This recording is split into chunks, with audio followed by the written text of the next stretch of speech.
begin.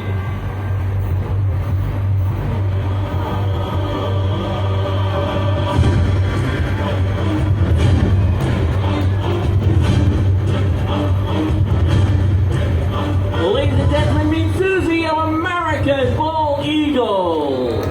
Thank you. The bald eagle is one of the largest bird of prey found in North America, and they're also known as the emblem of the United States of America. Now take a look at her. Now Susie is a female. Now from wingtip to wingtip, they can have a wingspan of up to 2.4 meters. Now making them generally bigger and more powerful than the males. Now these birds can be found in water bodies, and their main source of diet would be fish. But they're also known to go for small birds and even mammals like mountain goats, deer, foxes, and even the very powerful wolves. That's right. Okay, now take a good look at gorgeous Susie right here. Now you might be wondering, why are they known as the bald eagles when they have feathers, right? Now there are two reasons to it. Number one is that the term bald is actually an old English word for whitehead. And number two, when these birds are flying high up in the sky, their head will camouflage among the clouds, giving them the appearance that they are bald. Hence the name. By the way, Susie is 20 years old, and it's time for her to head back home. A big round of applause for Susie, everyone. Our American Bald Eagle. Thank you. Alright, so next up is one of those few birds that have keen sense of smell. Now I am referring to a vulture, to be exact, a turkey vulture. So presenting to you, Titan! Alright, the turkey vultures can be found from the tip of Canada all the way down to the tip of South America. And they are the most numerous vulture species in the world, numbering way over 10 million in the wild. Alright, these birds act as smoke signals. Now by flying low, it means they have picked up the stench of rotting meat. The big birds like the king vultures, which lack these unique ability, will follow the turkey vulture's lead. But it will be the job of those big vultures to tear open the top carcasses, because turkey vultures' beaks are not strong enough to do the job. And one last word, Titan, right? Yes, making his way back to his trainer. Off he goes. Ladies and gentlemen, our turkey vulture. Thank you. Alright. Oh, do you hear that? Yes? Can anyone tell me what sound is that? Anyone? Listen carefully to it. Owls, that's right. Now, can you see the owl in this area? Where is it? Where is it lurking around? Oh, right there, right with the gentleman. Oh, very nicely hidden at the back. Now, a gentle reminder for everyone here, please remain seated and be as quiet as possible, because the owl is about to demonstrate its ability of silent flight. There you go. I am pretty sure none of you heard him flapping his wings. Oh, this is because owls are very soft edges at the tip of their feathers. So when they flap those wings, there isn't any sound at all. But that is not the only reason. There is another. Now, owls hunt for rats and mice. So these are classified as rodents, and rodents come out at night. Well, they have an acute sense of hearing, so the owl will have to be very quiet in order to catch their prey without making any sound at all. Well, that is why they are also known as the silent hunters of the night. By the way, everyone, this is Belang, our Malay fish owl. The Malay fish owls can be found in Southeast Asia. And this particular species has evolved themselves to hunt for fish, making them very unique indeed. And the one right there is Soren, our barn owl. Barn owls are commonly found throughout the world except for Antarctica. And they have hyper-sensitive hearing, which enables them to hunt in total darkness. Pretty cool, right?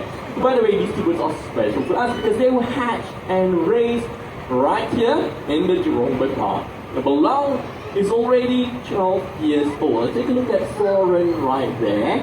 Now, anyone would like to guess his age? Anyone who thinks that he's 5 years old? No. How about 6? Anyone? Alright, he's actually 6 years old. Now, still young, but already fully grown. That's right. Okay, Soren, I believe it's time for you to head back inside. There you go, another silent demonstration by Soren.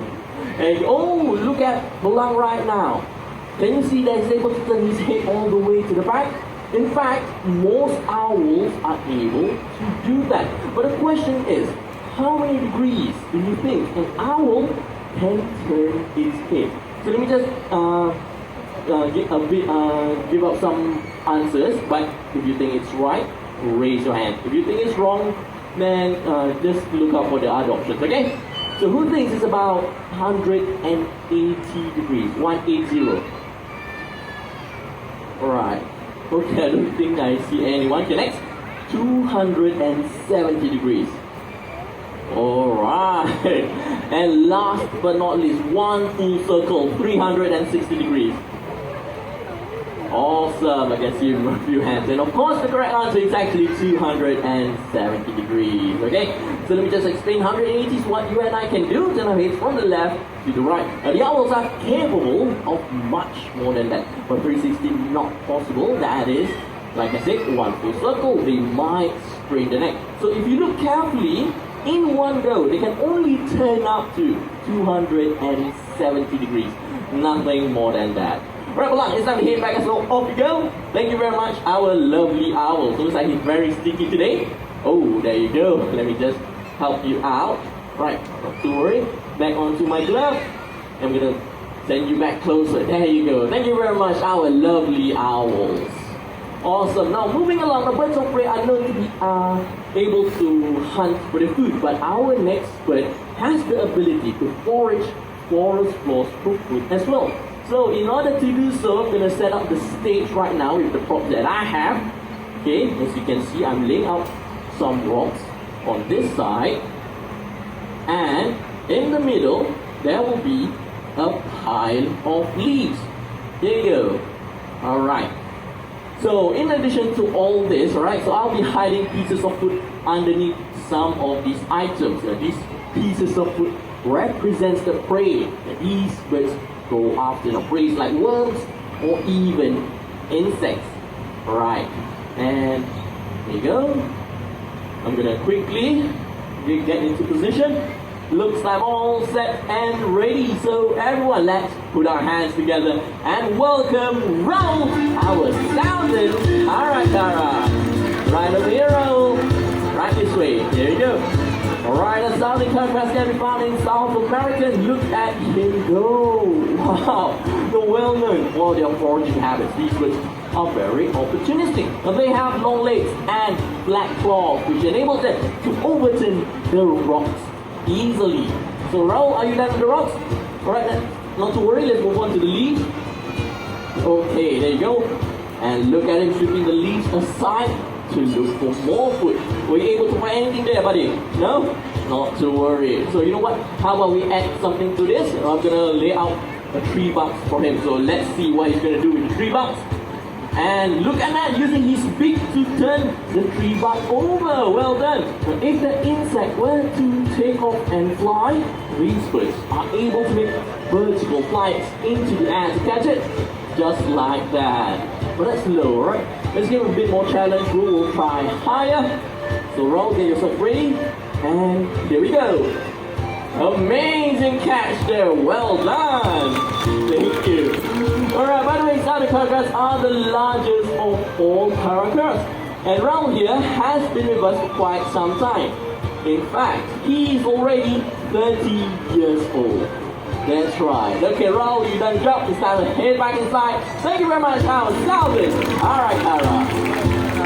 Thank you. Okay, in the meantime, let me just clear the rocks away before I trip over them.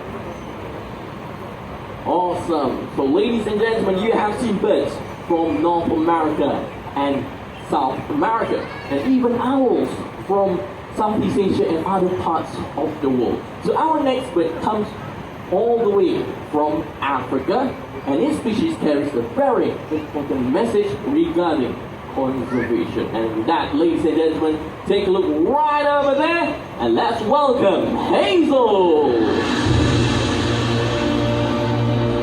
Alright, here we go, Hazel, don't be shy. Alright, let's just move closer, and she's making her way down. Perfect touchdown! Ladies and gentlemen, this is Hazel, our hooded vulture. The hooded vultures can be found in Africa, and they're one of the smallest species of scavengers that you can find in that continent. Alright, now Hazel's gonna make a few flights above you, so remember, do not try to reach out or touch the bird. Here we go. Excellent flight there. Alright, now vultures are easily distinguished with a minimal to no hair on their head at all.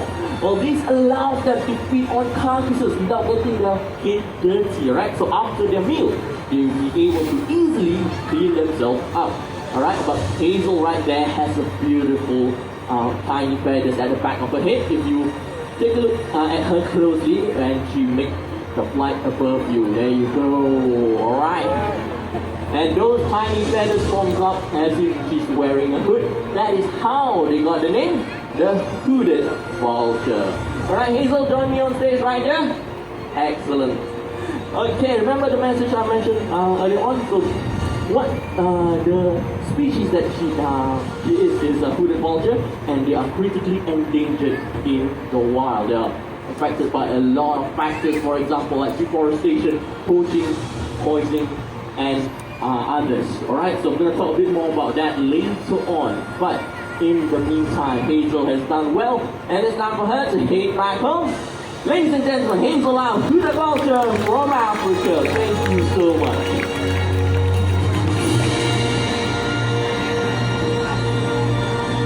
Okay, moving along. So Battlefree are known to be agile and maneuverable, as I mentioned. Now we're gonna test that out. So right here with me, I have a stick.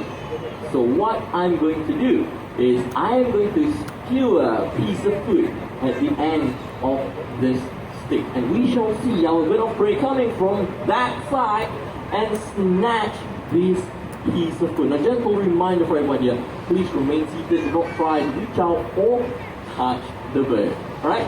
So looks like we're all set and ready. So everyone, let's meet Rado! And here we go, look at him!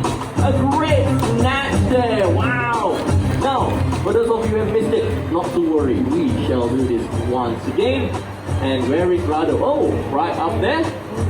Okay, keep your eyes on him. Anytime when he is ready, he will take off. And can you get it twice in a row? Yes, you can! That was easy, of course. Alright, but not only that, these birds are able to catch food in mid-air as well. Looks like Rado is eager to show off. Excellent. Now, would you like to see more of that? Yes or no? Yes, alright, with that said, Rado will now be joined by his team of Ramani Ties. And look to the back, here they are.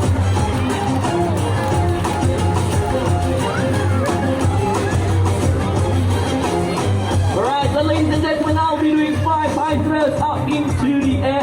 And let's see how many of those throws can these birds catch, right? So let me get into position.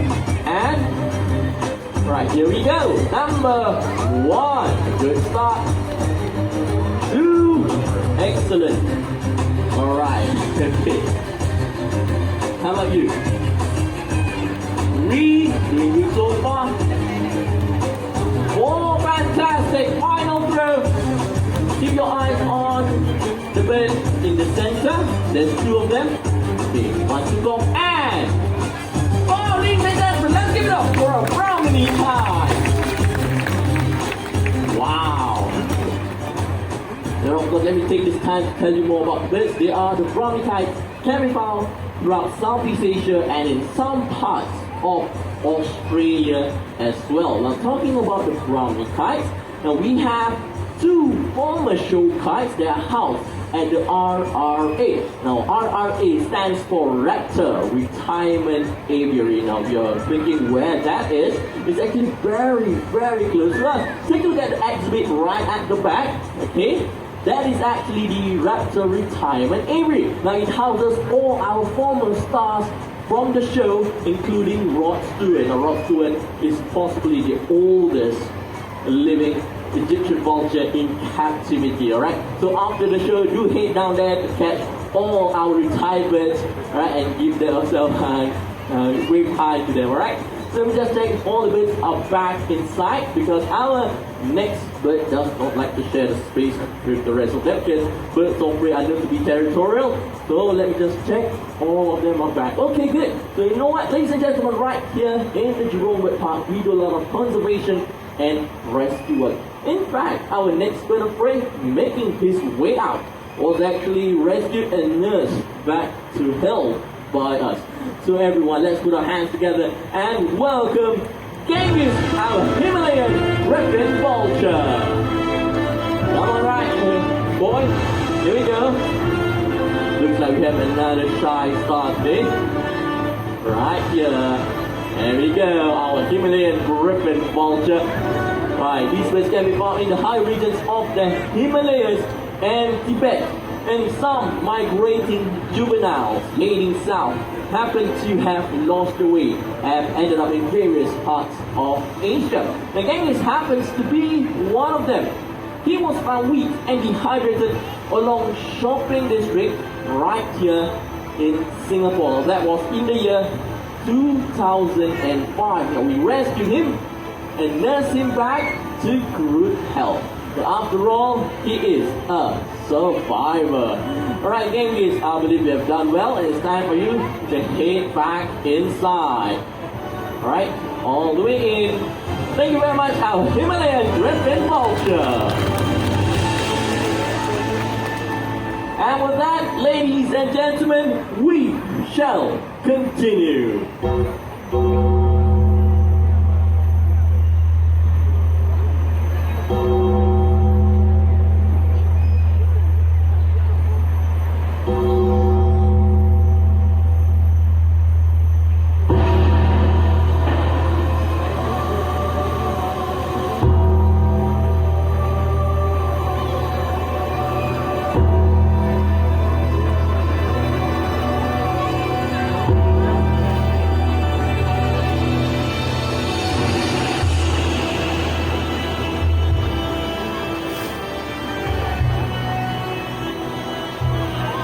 Ladies and gentlemen, we have a group of birds joining us on stage, and let me introduce them to you. Now, the small brown ones are the Cinereous vultures. They can be found in Africa, Europe, and Asia. And the two lovely ladies, one right there, are the marble storks, also known as the old man stork. Now, if you take a look at them, you will know why.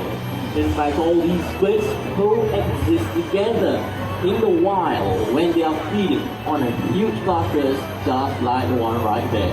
So vultures, in fact, are very important birds in the environment. They help reduce the spread of contagious diseases by feeding on carcasses. And that is why they are also known as nature's peanut food. Unfortunately, some of them are rapidly declining in the wild. Now, for example, apart from the hooded vultures, the Cinereous vultures are near threatened. As for the Asian vulture species, the slender-billed, red-headed, and the white-rumped vultures are facing extinction in the wild. Now, in some countries such as India and Cambodia have officially banned the distribution and use of veterinary medicine containing diclofenac, a substance which poses a fatal risk to vultures. However, this is not enough, because vultures are still threatened by two other main factors, and that is poaching and deliberate poisoning, apart from the other factors that I've mentioned earlier on. So we need to continue to do our part to bring awareness regarding the importance of vultures and to prevent them from being extinct in the wild. And with that, everyone, after having seen all these birds of prey floating here today, I'm sure all of you would agree that they certainly deserve and merit the title, the King of the Sky.